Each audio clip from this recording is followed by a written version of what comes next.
But so coming from PG County, Maryland, you seem to get to know you seem to get to know the city very quickly and Yeah. very well. I wonder what part of your instincts told you that it was a good idea to put your first studio across a Magic City in downtown Atlanta? Man, just similar to the Wiz story, I'm guided. I feel like I'm guided by like a higher being or higher power.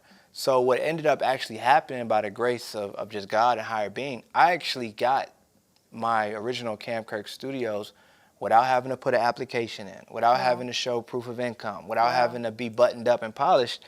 And they actually just kind of led me into the space and was like, if you can cover the cost of the rent, this entire space is yours. We Yeah. don't even need to do background, paperwork, or nothing. And if you know what it's like to be an entrepreneur, sometimes you ain't buttoned up, you ain't really ready to do that. So that Yeah. was really a blessing. Yeah. And I was able to really just step into it and own it and was like, well, if I'm going to do it, I'm going to do it. And that sparked Camp Kirk Studios. I feel like you've worked wonders with the hand that you were Oh, dealt. yeah, we You made- have, that space has not just been open for your benefit or even the people you've taken under your wing to train. I've seen you bring in young people, young creators without a resource in the world to connect them with other creators, For sure. teaching lateral movement and something like the arts. It's just we don't get a lot of support. For So to sure. see you focus on that to build up community in that way, not just to bring in income, but to bring in skills and to bring in all kinds of opportunities Sure. for them. What made you move from this extremely black area to a place like the Beltline that's trying its damnedest to be white? They trying, but we have a black CEO of the Beltline, that's actually working to combat that and keep it where it needs to be. But to be honest, we were at our downtown location for 7 years. Okay.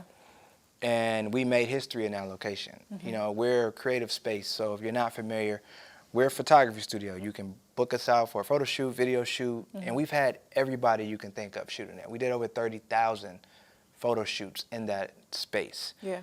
We made history in there. And I think it's important to see, for people to see, a 100% black-owned business be able to infiltrate these areas Yeah. in these locations and still be able to bring that same community feel. We moved to a new location.